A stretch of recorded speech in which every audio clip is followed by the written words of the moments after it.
الحمد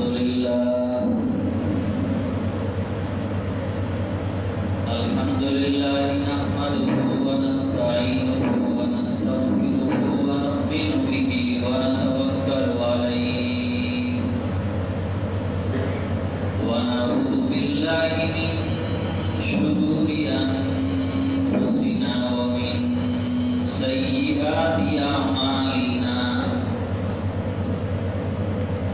ونعوذ بالله من شرور أنفسنا ومن سيئات أعمالنا من يهده الله فلا مضل له ومن يضلله فلا هادي له ونشهد أن لا إله إلا الله وحده لا شريك له ونشهد أن سيدنا ومولانا محمدا عبده ورسوله أرسله بالحق بشيرا ونذيرا وداعيا إلى الله بإذنه وسراجا منيرا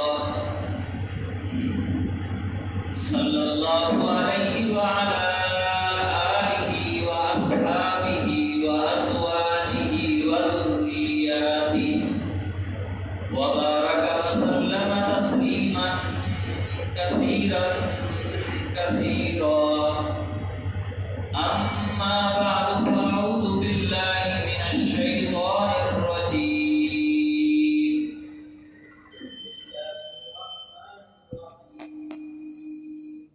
اتقوا الله حق تقاته ولا تموتن إلا وأنتم مسلمون وقال تعالى قد أفلح من تزكى وذكر اسم ربه فصلى وقال رسول الله صلى الله عليه وسلم إن من خياركم أحسنكم أخلاقا وعن أبي ذر رضي الله تعالى عنه قال قال رسول الله صلى الله عليه وسلم اتق الله حيثما كنت وأتبع السيئة الحسنة تمحها وخالق الناس بخلق حسن أو كما قال عليه الصلاة والسلام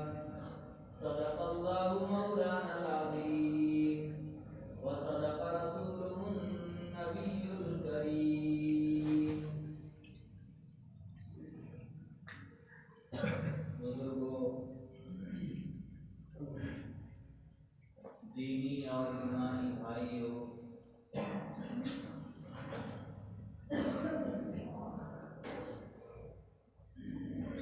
آج ماہ رمضان المبارک کا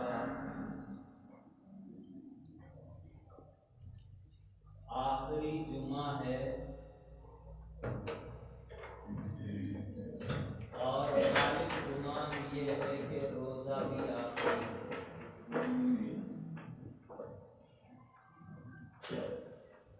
عرب ممالک میں آج نماز عید ادا کی جا چکی ہے۔ موسمیات کے جو لوگ ماہر ہیں ان کی تحقیق کے مطابق آج شام کو ہندوستان اور اس کے طول بلد اور عرض بلد کے اندر جو ممالک ہیں ان ممالک میں آج چاند نظر آ جائے گا۔ جب آج چاند نظر آ جائے گا تو آج کا روزہ یہ ہمارا آخری روزہ ہوگا اس سال کا۔ اللہ تبارک و تعالی اپنے فضل و کرم سے اس سال کی عبادتوں کو اور خاص طور سے اس ماہ مبارک کے اندر اللہ کی توفیق سے، اس کے فضل سے ہم نے اور آپ نے جو عبادتیں اور جو نیک اعمال کیے ہیں، اللہ تعالیٰ اپنی بارگاہ میں ہم سب کو قبول فرما لے۔ اس مبارک مہینے میں بہت سی گھڑیاں ایسی آئی تھی جن گھڑیوں میں عبادت کا ثواب بہت تھا، جن گھڑیوں میں دعائیں قبول ہوتی تھی، بہت ساری گھڑیاں وہ نکل چکی ہیں، لیکن دو موقع اور بھی باقی ہیں۔ ان دو مواقع پر نبی علیہ السلام کی تعلیمات کے مطابق، قرآن اور حدیث کی تعلیمات کے مطابق ہم اللہ کی اطاعت کریں، اس کی عبادت کریں، تو ان دو گھڑیوں کے اندر بھی بہت بڑا ثواب رکھا ہے اللہ تعالیٰ نے۔ ایک گھڑی عید کی رات کی گھڑی ہوتی ہے، چاند نظر آنے کے بعد اگلی جو رات ہوتی ہے اس کو عید کی رات کہا جاتا ہے۔ بظاہر جو ماحول بن گیا ہے، مسلمان لوگ خاص طور سے شہروں میں رہنے والے لوگ عید کی رات کو خریداری میں، دوسرے لغو اور بیکار کاموں کے اندر پوری رات کو گزار دیتے ہیں۔ حالانکہ حضرت نبی کریم صلی اللہ علیہ وسلم نے فرمایا، جو مسلمان عید کی دونوں راتوں کو عبادت کے اندر گزارے، نیکی کے اندر گزارے، کل قیامت کے دن جہاں سارے لوگوں کے دل اپنی جگہ چھوڑ دیں گے، سارے لوگ کانپ رہے ہوں گے، لیکن عیدین کی راتوں کے اندر جو مسلمان عبادت کرے گا اس کا دل اپنی جگہ رہے گا اور اس کا دل زندہ رہے گا۔ تو ایک گھڑی آج مغرب کے بعد سے جو رات شروع ہوگی، اس رات کو بھی ہم عبادت اور نیکی کے کام میں گزارنے کی کوشش کریں گے انشاءاللہ۔ دوسرا موقع، صبح کو، عید کے دن صبح کو ہم نماز عید کی تیاری کرتے ہیں، غسل کرتے ہیں، نئے کپڑے پہنتے ہیں، عطر اور خوشبو لگاتے ہیں، یہ ساری چیزیں سنت ہے۔ کسی کو نیا کپڑا آسانی کے ساتھ مل جائے، عید کے دن نیا کپڑا پہننا چاہیے، خوشبو اور عطر میسر ہو، خوشبو اور عطر لگانا چاہیے۔ عید الفطر ہو یا قربانی کی عید ہو، ایک راستے سے عیدگاہ جائیں، دوسرے راستے سے واپس آئیں اگر سہولت ہو، لازم اور ضروری نہیں۔ ایک راستے سے جائیں، دوسرے راستے سے واپس آئیں۔ اگر عید الفطر ہے، روزہ عید ہے، تو عیدگاہ جاتے ہوئے آہستہ آہستہ تکبیرات پڑھیں، اللہ اکبر اللہ اکبر جو تکبیرات پڑھی جاتی ہیں۔ اور اگر بقرعید ہے تو عیدگاہ جاتے ہوئے یہ تکبیرات بلند آواز سے پڑھی جاتی ہیں، لیکن پڑھی دونوں عیدوں میں جاتی ہے۔